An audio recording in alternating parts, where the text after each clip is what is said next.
Pasteur ebele baza source na prédication te. Alobi art mosusu pasteur bakoma okosela nzambe makambo. Vrai ou faux? Pasteur Marcelo est parmi les vrais prédicateurs du Congo parce qu'il examine les. Phrase déjà soki bandaki mais comme na kati. Et quoi ici phrase wana liboso? Abstenez-vous de toute espèce de mal. Voilà. Bible, hein? Au pasteur Marcelo abstenir na toute espèce de mal. Au Bible, Sengibiso. Voilà le mal qui est posé maintenant à cause de la prédication. Au lieu peuple de Dieu à la édifier, mais il y a d'autres personnes qui sont lésées. Les gens qui belé babungi cause de la prophétie. Bato babana kotala batu maboko na balabala. Bangwana leo bakoma ba prophète. Na yebi moko azaka na matonge. Bamando na lelo bangwana bakoma ba prophétesse. Côté hein. Au pasteur Marcelo Sotali alobika na papa o manen mene ya kesu. Ouais. La président Mobutu, fait président Mobutu. AMK officiel avec Aminata Kalombo, la professionnelle. Abonnez-vous massivement. Bokozwa ba émission sportive, ba émission ya politique, ba émission musicale, na ba émission théâtrale. Avenio soyetali société. AMK officiel. AMK officiel. Bokesenye Zalie. Bonjour à tous nos très chers fidèles téléspectateurs des AMK officiels de partout dans le monde. Là où vous êtes, je vous salue.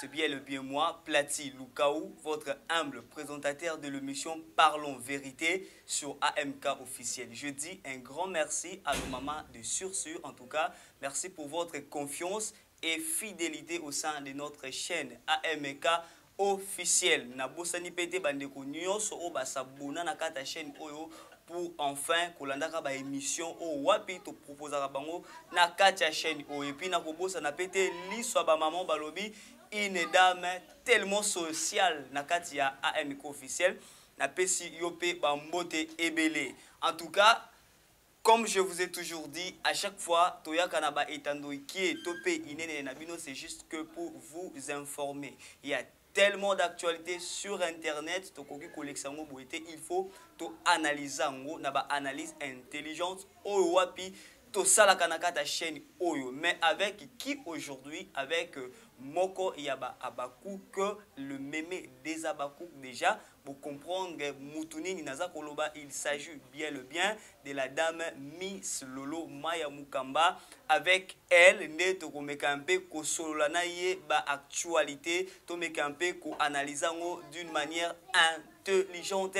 Na 4e émission ya Mukolo Yalelo. En tout cas, restez branchés, connectés jusqu'à la fin et puis vous serez satisfaits.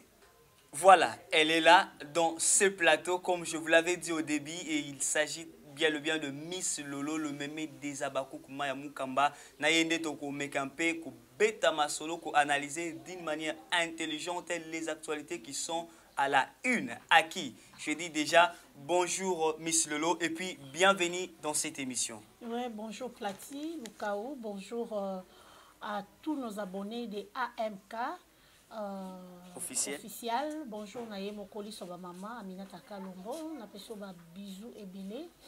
Bonjour na babakou nyonso ya monde entier, place nyonso boza ko se retrouver na pesi no bambote o babakou ka Afrique du Sud, babakou ka Brazzaville, babakou ka Angola, ya Europe, et Afrique mobimba, Afrique centrale, nyonso ya États-Unis, babi esiko wapi mapsi la bisalu azali azopema na pesi no bambote.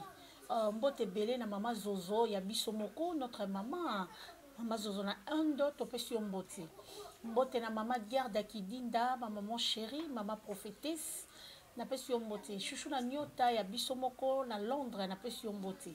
Maman Elimbizi Hymne National, Maman Yvette Pemba, Maman Afi Mayemba, Maman Céline Makutima, Maman Nanga ya Paris, na Pia Bilombote, Ma Verombi ya Mote Makulutu Porto na Paris toujours, na Pesi Yombote, Maman Elisabeth Monjo Mbengai na Suède, na Pesi Yombote, et Libko na Baxi, tonton, notre tonton, Babi papa Alain Amundala Akwete na Suède, na Pesi Mbote Belé, Mbote na ya Hortense Diaswama, Nabi. Babi ya Hortense Diaswama Mayaya chérie na pesio ba bisou staff Mbuta Lombi na 33 rue Maricade 75018 ezawana na Paris wana na Château Rouge na pesi papa Lombi na pesi Mbuta Lombi ba Mbote Belé na pesi mama Lombi na kati exotique na Suez 17 mama Lombi azawana mama Anastasie na pesi ba Mbote Belé na ziko pale sapo de pale président Yoshua le président de tous les abakouk na pesi Mbote babakouk boya ko s'abonner boya ko liker boya ko partager émission boya ko tala yango du début jusqu'à la fin botia mama l'équipoa et ça la bien pour babi Aminata Kalombo yepena ko alala na yoana ana fi moko ya tantôt plutôt té en tout cas za fi oyo alingara si là sincèrement yango biso pe to ko soutenir sœur na biso. Merci beaucoup Noko.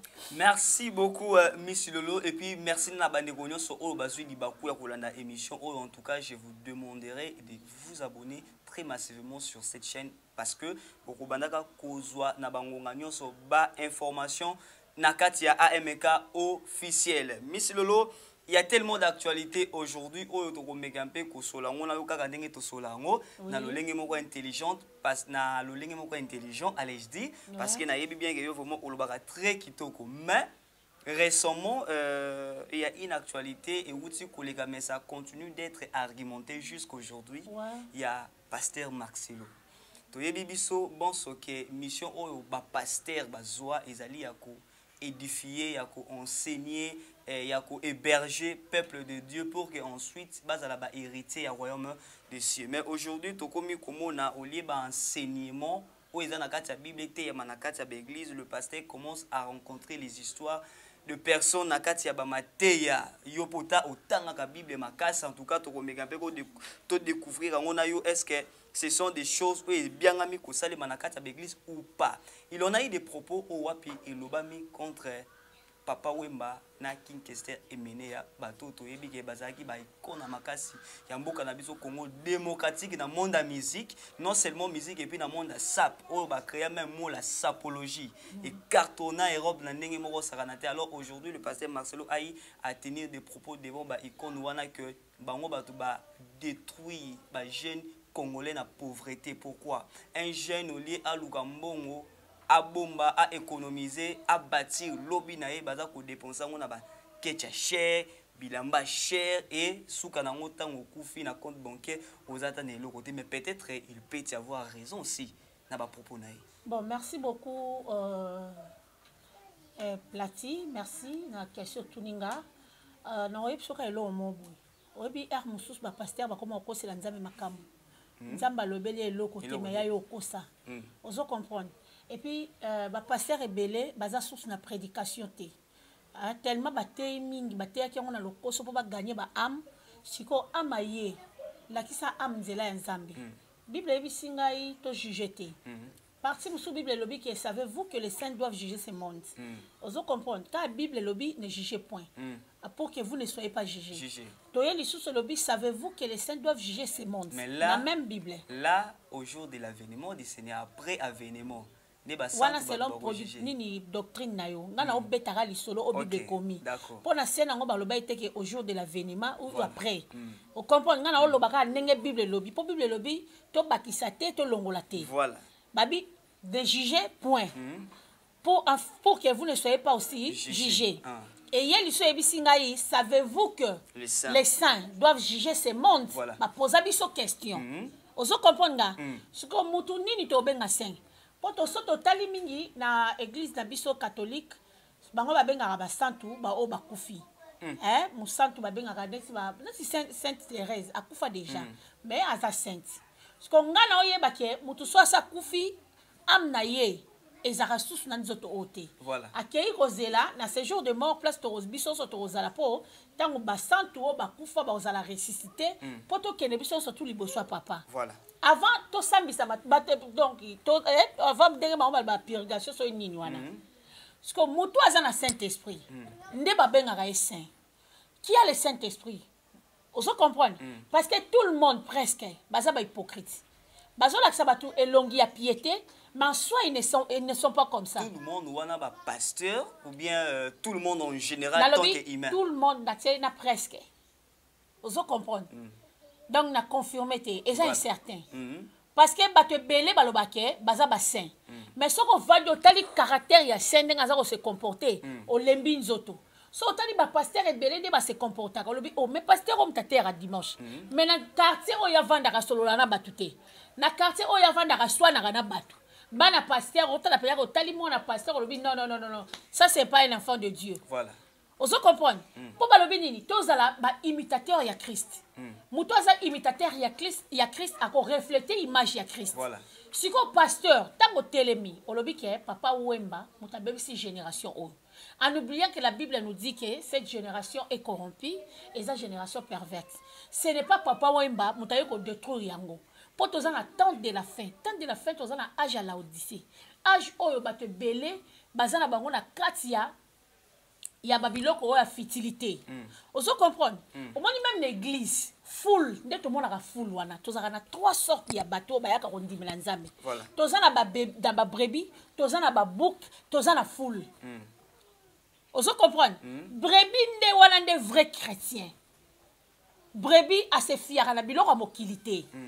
Brebis a talarakara o Bible lobby a salara o nzamba lobby. Buka zawana pona ko longola bana nzambe na royaume ya nzambe pona ko mema bango na royaume ya Satan. Mozo mona epé frère, sœur. Azaka chaque jour d'église. Mais problème na yeza nini? Soy mo ki le bendi akei. Ye pa na yende nga zawana kiparate. Kata full wana ye bata full kutu ba kiparate bango vo avane paisiblement le quoi païen.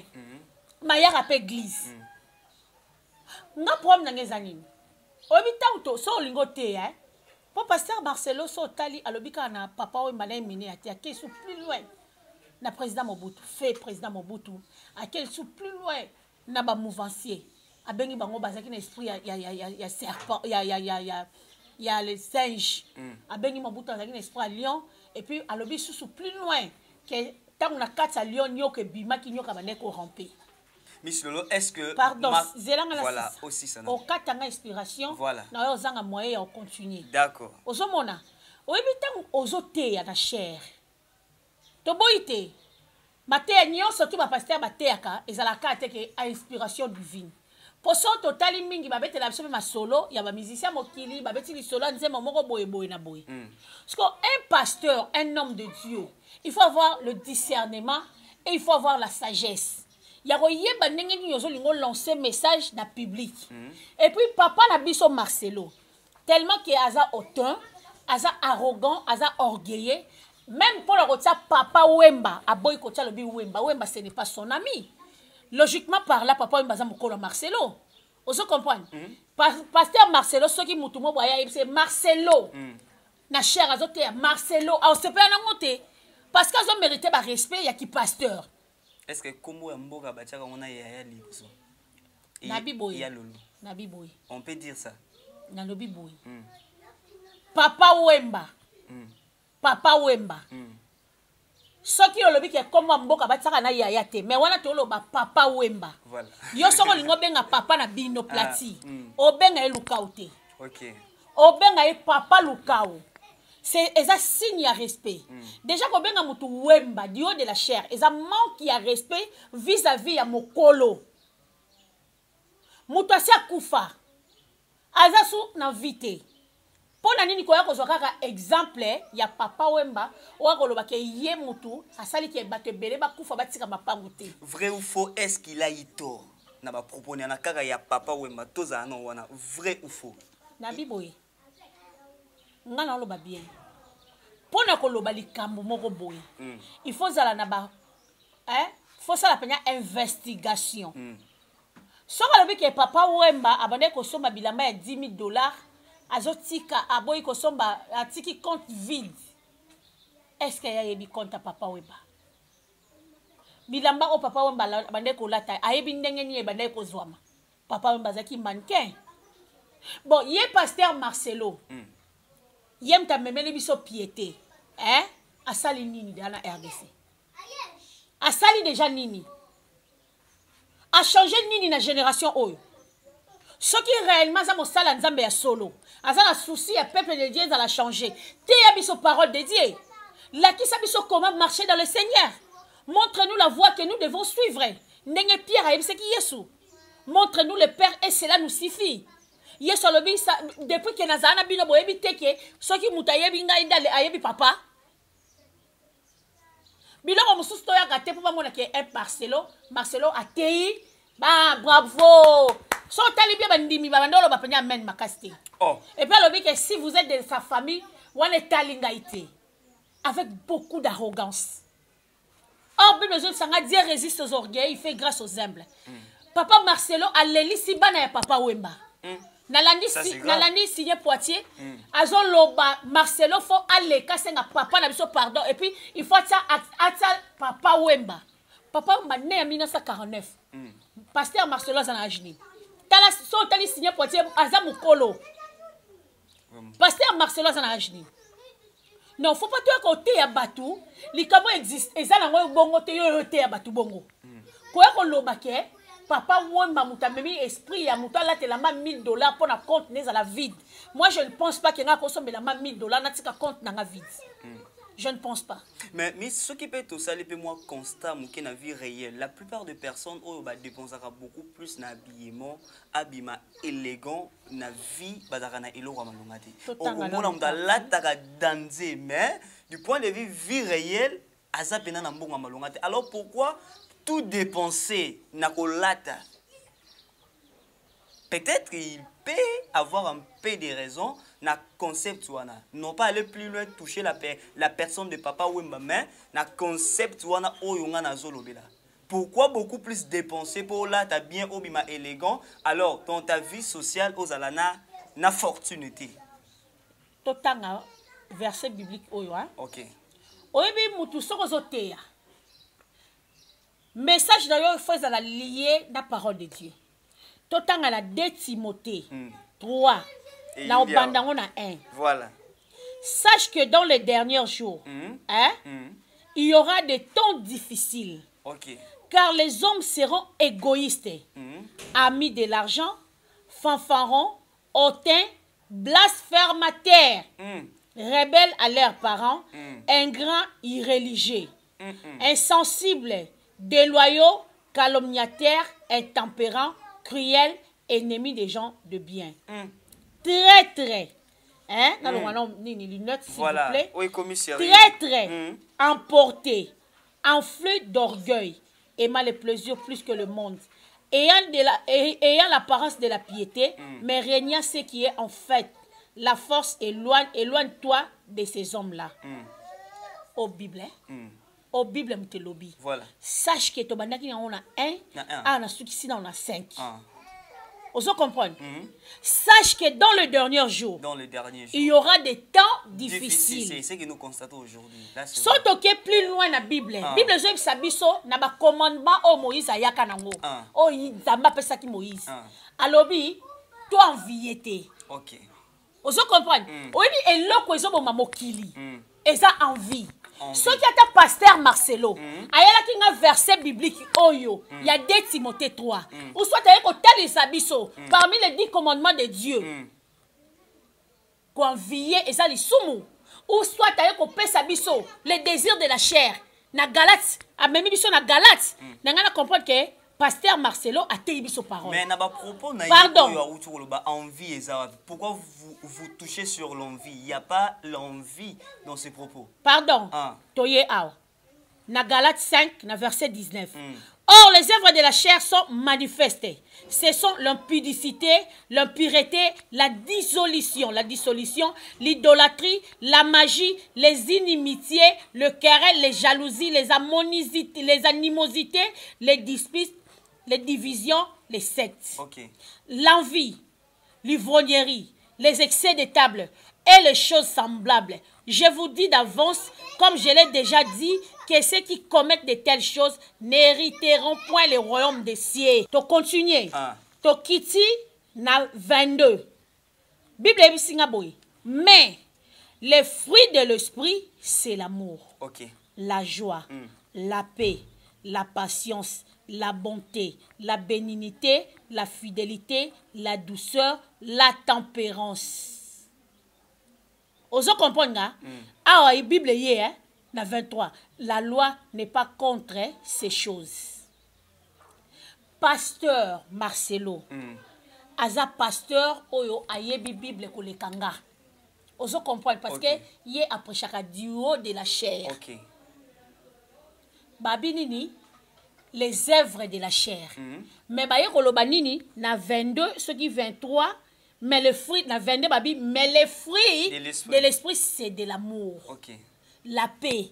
Est-ce que pasteur Marcelo, si a télémaki na cher, aluka ki kimia, to aluki kerel? Vraiment. Parce que si vous êtes de sa famille, ça ne me regarde pas. Donc il s'est enfouté de cela. Il s'est enfouté de cela. Or, Bible un homme de Dieu, azam muto ataka kimia. Parce qu'un pasteur, Azamuto a petraka ba brebis. C'est lui qui paie les brebis. Muto a petraka ba brebis, azara toujours na douceur. Azara toujours na tempérance. Mais pasteur Marcelo Awa a salé libiso na verset biblique il y a 19. Na Galates 5, na verset 19. Aye libiso na ba arrogance. Aye libiso na ba autin. Aye libiso na ba orgueil. Aluki kimiate. Lelo maman Amazon, maman mukolo boy. Aye kolela devant papa Kabouya. Pona nini bana papa Wemba bazolela chaque jour. Koya koloba ke papa la bango mta détruire génération oyo. Or totani makambo eza na Bible papa makuna abota maite. Vraiment. Totani na Bible na 2 Timothée place au balobi ke sache-le que dans le dernier jour, ceux qui toye les sous na Matthieu 24. Le photo télé maka na Bible po. Ba benga na bata poto. En tout cas la Karine Koudi, ma préférée, je te salue. Matthieu 24. Matthieu 24. Ah, hier sur le Bénin. Comme Jésus s'en est allé au sorti du temple, ses disciples s'approchèrent pour lui en faire remarque les constructions. Mais il leur dit, voyez-vous tout cela? Je vous le dis en vérité, il ne restera pas ici, pierre sur pierre, qui ne soit renversé. Il s'assit sur la montagne des Oliviers et les disciples vinrent en particulier lui faire cette question. Dis-nous, quand cela arrivera-t-il et quel sera le signe de ton avènement de la fin du monde? Jésus leur répondit, prenez garde, que personne ne vous séduise, car plusieurs viendront sous mon nom, disant c'est moi qui suis le Christ, et la séduiront beaucoup de gens. Vous entendrez parler de guerre et de bruit de guerre. Gardez-vous d'être troublés. Car il faut que ces choses arrivent. Mais ce ne sera pas encore la fin. Une nation se lèvera contre une autre. Un royaume contre un royaume. Et il y aura en divers lieux des famines et des tremblements de terre. Tout cela ne sera que le commencement de douleur. Alors on vous livrera au tourment et l'on vous fera mourir et vous serez haïs de toutes les nations à cause de mon nom. Pasteur Marcelo, au bandaki bien, au Paul Atouni, au peuple Galatia, au bandaki na molimo, au souki na mosuni. Est-ce que ezalaki important?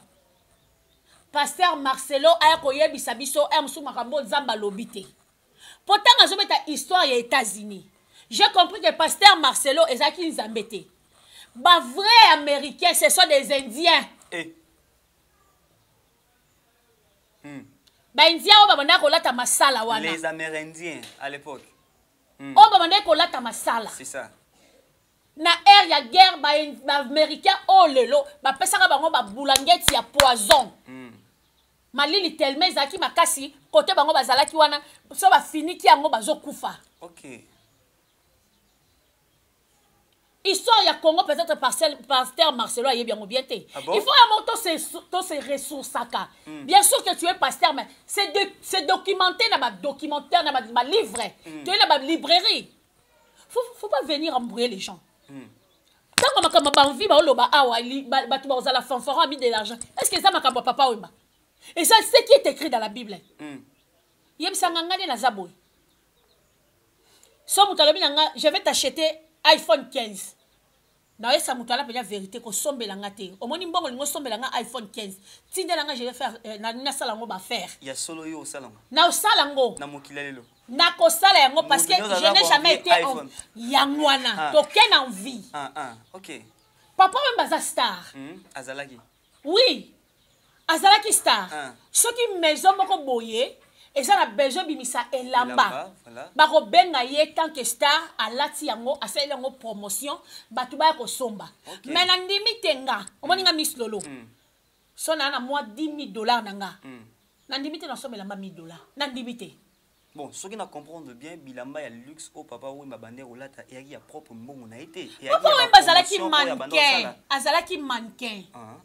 Ozo comprendre nga? Azalaki mannequin.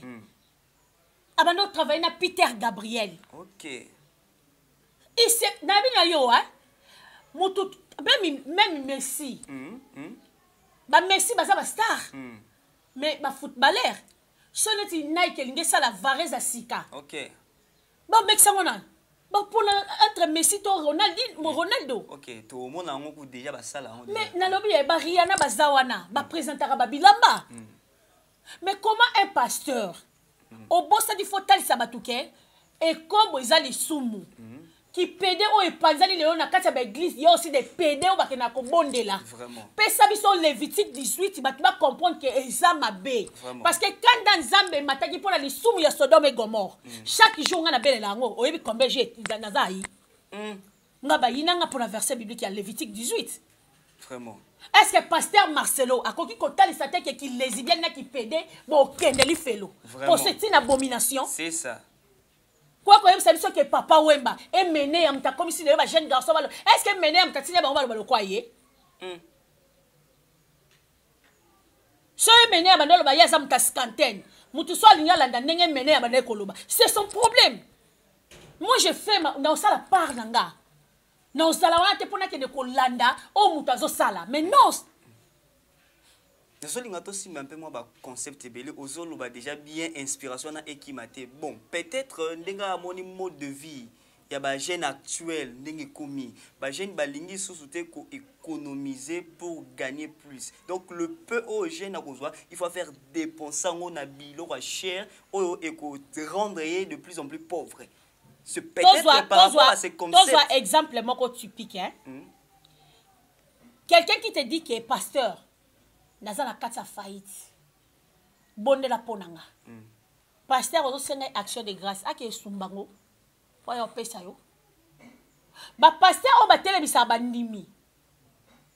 Si quelqu'un donne $100, on a une bénédiction spéciale. On va faire une prière spéciale pour lui. Mouta $100 aye. Je descends à 50. Mouta 50 aye. Je descends à 20. Mouta 20 aye. Je descends à 10. Mouta 10 aye. Même si tu as 1000 francs. Il faut profiter de la grâce. Bazo dépouiller peuple de Dieu. Bible Jean Samson Ézéchiel. Ba pasteur ba comme ici bandimi boutique. Vraiment. Pour ba sani ba tondi sa mabumuna bango. Pasteur mora le ka au contredire nga makambo na oloba. Toi tu penses que si moi je donne 1000 francs. Mouta pesi 10 000 francs. Na mouta pesi $100. Nzamba pambola wa pesi $100 plus que moi. Yesu atelemi na liboso ya nini kitunga offrande. Ba sanedre ba ye. Ba sacrificateur ba ye. Ba pharisien ba ye. Ba zotia ba offrande avec beaucoup d'orgueil. À la fin du compte, Yesu alobani. Maman o ataki ka aso 3 pièces. Yende mtatiaki beli. Mais le ba pasteur, ba koma ko luka, mundimi ataka dima munene pour comme partenaire l'église. Ah bon? En oubliant que mutunyo ça na droit ya ko hériter li pamboli. ngai na lobango boy rideau ya temple ti yesu agangaki eli lama sabatani agangaki pona nga yo mon Dieu nayebi sûr que tout est accompli les 7 paroles prononcées sur la croix ezaki aussi prononcées pour moi ngala ko se fier ka na pasteur moko te aya kaka pasteur j'ai un problème non yo posa mettre un autre yo moko tu dois prier. OK, je crois que na pour nos petits fils de l'homme raison. Na vie ma fils de l'homme loba te menga tika ngana na loba. OK. D'accord. Bible zo biso biso boy. To tanga ngona chronique 20-20. Na deux chroniques 20-20. Vous comprendrez donc Miss Lolo a tellement vraiment monté à lingazo azong ça plutôt pasteur Nanzila parce que ce qu'ils sont en train de faire ne se trouve même pas dans les Écritures. C'est pourquoi nous sommes en train de vérifier à même moment les Écritures et puis à Megambeko expliquer la analyse intelligente. Des chroniques 20-20. Le lendemain, ils se mirent en marche de grand matin pour le désert de Tekoa.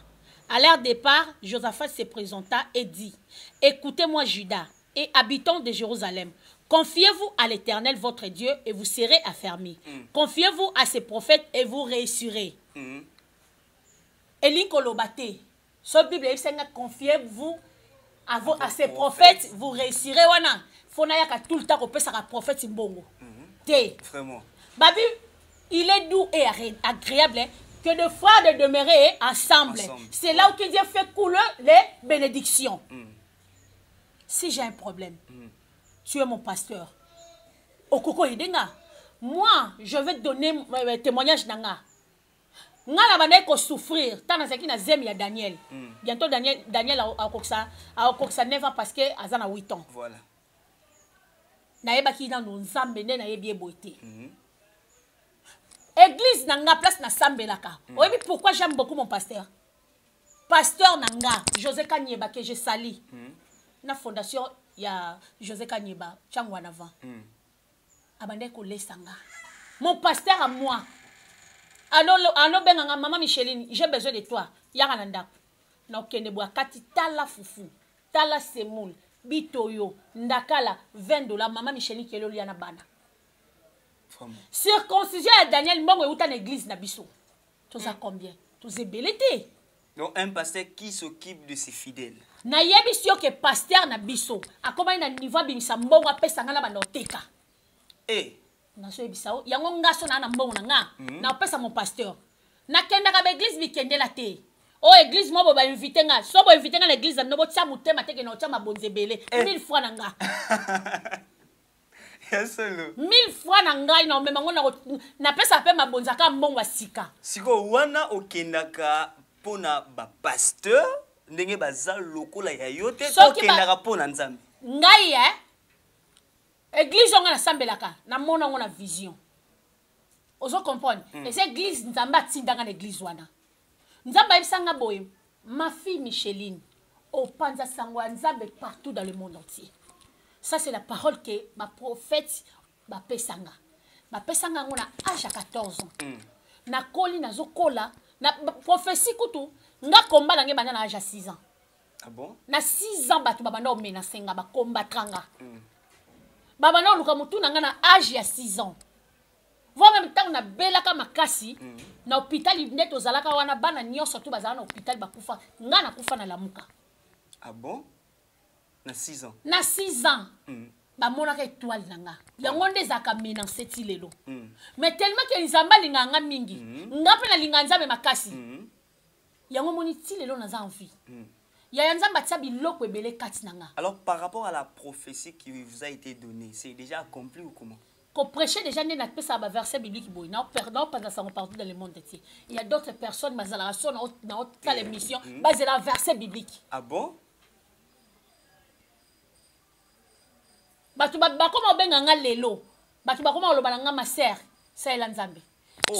je chante, ça est l'anzambe. Na komi na moment oyote, tala, tant kairos anzambe tango kokaka. Oyoka place Marie Misamba loba ata na lingi na pengwa oyaya natali mosalo sala kine kulusu na telemi na pupoli mabele nanga nalandi masia Yesu kolo nanga ye henga yo na ebisio Sœur Marie Misambo ayemba banzembo o ezaka profond O comprendre. Sœur Marie Misamba yemba nsebo mususu, oyo kapenya ke non, oyo ki pasi, o tandisima ya misu, obiste. Taya mutu tango kokaka. Yaya, yo moko kutu mukomso oya wako, okutinga na yebi période monta na ndosa la message à frère Branham. Pas pasteur Barouti. On se zwanga journée mobimba. Ya solo wana. On si yo bande zwa ki ngai na kata maya batem ti na butu on se zo si la te. Wana on so ndeni na ya dozi ni kito ndeni. Na lobi na yo so nzama lobi sala kati na yo. On se kiteli yo. Ba pasteur aboti ko kosa biso. Ba pasteur aboti ka ko kosa biso. Bote ya biso sango malamu. Prêchez-nous l'évangile de Jésus-Christ. Bon laksa batunzela lobiko. Kwa ila biso te neti mutu nyoso tu ndenga zabo la temps o lelo. Okoso me chemise no ya $20. To so mi chemise à 2000 francs. Nenga yo latela ngo. Mutu amona lokwa ki latela mba ya $10,000. Et surtout so ni atiango benda faire fan. Yaya. Oh, yemo pasteur ote alati bien du haut de la chair. Alati benya veste na ye. Ma yeb sim so ki espoir papa wemba se ye pas na espoir papa wemba. Oh, comment ça? Parce il fallait ate amutakala. Hein? Fallait ate amutakala. Yana. Ye fallait ate amutakala la tabilamba te. Ah, mais c'est le tiko lo babwe. Kasi to bota biso to ya na moki. Yo beba bota na bilamba. Osomona bebe mo bebe na mokila abimla bilamba. Azate. Donc, ce qui te comprendre bien par rapport au vent, où ils ont pour tourmenter ma gêne na minute, ce n'est pas question de papa ou maman, ils ont juste ma commis. Ma commis. Okay. Génération corrompue, voilà. Génération perverse. Yo kasi dabia qui pède na les ibene bandi lelo. So tali na généalogie à Jésus-Christ dans Matthieu 1. Au coup arabe. O azaki mwasa ndumba. Mazana kata généalogie à Jésus-Christ. Yo kasi ki tchele bandi lelo. Ah bon? Moi ça sopela Yesu parfait le plus cher du monde til lelo ba ko relever défi wana te. Et ça qui moi ça ndumba ti Marie de Magdala. Quand balobi ke babande ko tambola na Yesu. Oh mutu moko ya wa salanga remarque. Bible nange komi il partait de ville en ville parce que bazaki kaka Marie de Magdala te, bazaki Suzanne te mais ils étaient nombreux. Na kata Bible soki na ndeto tanga kaboy. Soki neti basi baza 10. Mobala za mo baloba ni. Na bino abokenda classe. Baloba nga elles sont. To baloba ils sont. Vraiment. Baloba ils sont parce que mobali azawana. C'est ça. 10 personnes wana 10 basi wana bazate. Skontango balobi ke il partait de ville en ville pour accompagner Jésus-Christ. Ezaki ka Marie de Magdala te, ezaki ka Suzanne te, ezaki ka nani te, mais bazalaki ebele na mibali babande pour accompagner Yesu. Mais à ma grande surprise, quelqu'un qui ne lit même pas la Bible, quelqu'un qui aime fionton, aye ko aime sanga ke na lobaka français mabe. Est-ce que ngana sengela loba français bien? Est-ce que tant na bota magana français? Vraiment. Est-ce que na lola pona kota lola foyo loba français bien ou loba français bien ta okota te? Vraiment. Babi kutu nzamba talaka mutu te, atalaka isid fait te. C'est ça. Pour pambola yo. Il fait grâce à qui il veut. Voilà, et à son temps. Mais il y a un verset de la Bible qui dit c'est poussé par l'Esprit de Dieu que les hommes ont parlé de la part du Seigneur. Alors, quand le pasteur s'est mis à dire des propos pareils, il était inspiré de quel esprit? Poussé par l'Esprit de Dieu que les hommes ont parlé du Seigneur. Ezaki na acte, tango ba Paul. Voilà. Et ben non, Paul te, ba Pierre. Ils étaient dans la chambre haute, tous unis. Babande ko zela nini? L'arrivée du Saint-Esprit. Pour Yesu ayebisaki bango na kei mais na kotika bino bitikete na otindela bino molimo santo ya ko accompagner bino. Le même jour, tango esprit kiti, Pierre a tei 3000 âmes. Babon la mutema. Yebisanga pasteur nini asa tei jour moko 3000 âmes babon na Congo. C'est tout ça, c'est grave. Ba pasteur ba koma na ba makiona. Pour le ba église na bango etonda. Un pasteur azokenda kwa nganga po ton église. Ah bon? Ba pasteur ba koma osala ba G, ba bengi ba na ba campagne na bango, ba bengi bato ba mona ka ba biyo kozala boyo sala bo. Ba G wana yo bien côté. Oui, tout le monde on a bilili. Sur 100% ya ba homme de Dieu au Congo. Au Congo. Soto landeli lelo. To kuta même sous 10% ba osala nzambe la solo. Le reste est makiona. Ah? Alors, il était animé de quel esprit? C'est ce qui a été ma question. Yamona yebisi yo boye. Na koyeba esprit oyo ezaki animé na été. Matika kokosela nzambe makambo. nzambe soka ye kopesa yo histoire ya mutu akolinga te bato bazala lésé voilà. alésé bana ya papa wemba alésé mwasi na ye mama mokolo lokola amazon bongo akende olela ye amoni yango bien avec beaucoup d'orgueil. Alors, ces fidèles ont en train de contredire ce que ba vous fidèle dites. na ye bakotelaka ye toujours. Tant que na ba problème na Moïse Mbie, ba fidèle ne bakotelaka ye. Un pasteur qui crée des problèmes à chaque fois. Yo moni aza pasteur? Ah? Voilà Miss Lolo, en tout cas, Baza Kolandayo de partout sur AMK officiel. Je crois que nos abonnés, nos fans, nos mamans de sursu, Baza vraiment qu'on profiter de Nalilo Banza. Mais parce que dans vos réponses, il y a aussi la parole. En fait, vous êtes en train d'enseigner l'opinion publique, mais dans une analyse intelligente. Alors, tout dans la ligne, au lobby, pasteur Marcelo Atika, Kosa peuple de Dieu. Moutou a Kosaka, c'est Gaza Moutolokuta. C'est que vous dites directement que ces enseignements sont de faux enseignements ou comment? Je dis ceci. Au moni Bible est ici biso boye. Maman nangai. Lelo verset biblique na verset biblique balobi maman prophétesse Miss Lolo Kalate tout le monde na nzambala. Ah loba va prophétie. Naza maman nga baloba nga naza évangéliste na ko évangéliser parole de Dieu partout dans le monde. Vraiment. Mais tout temps on a Thessaloniciens 5. C'est ça la verset Thessaloniciens 5 babiboye na verset 21. To banangona na 18 poto to kota. Voilà.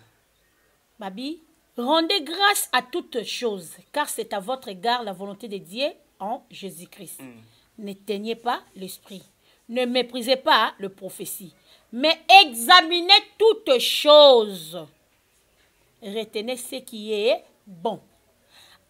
Abstenez-vous de toute espèce de mal.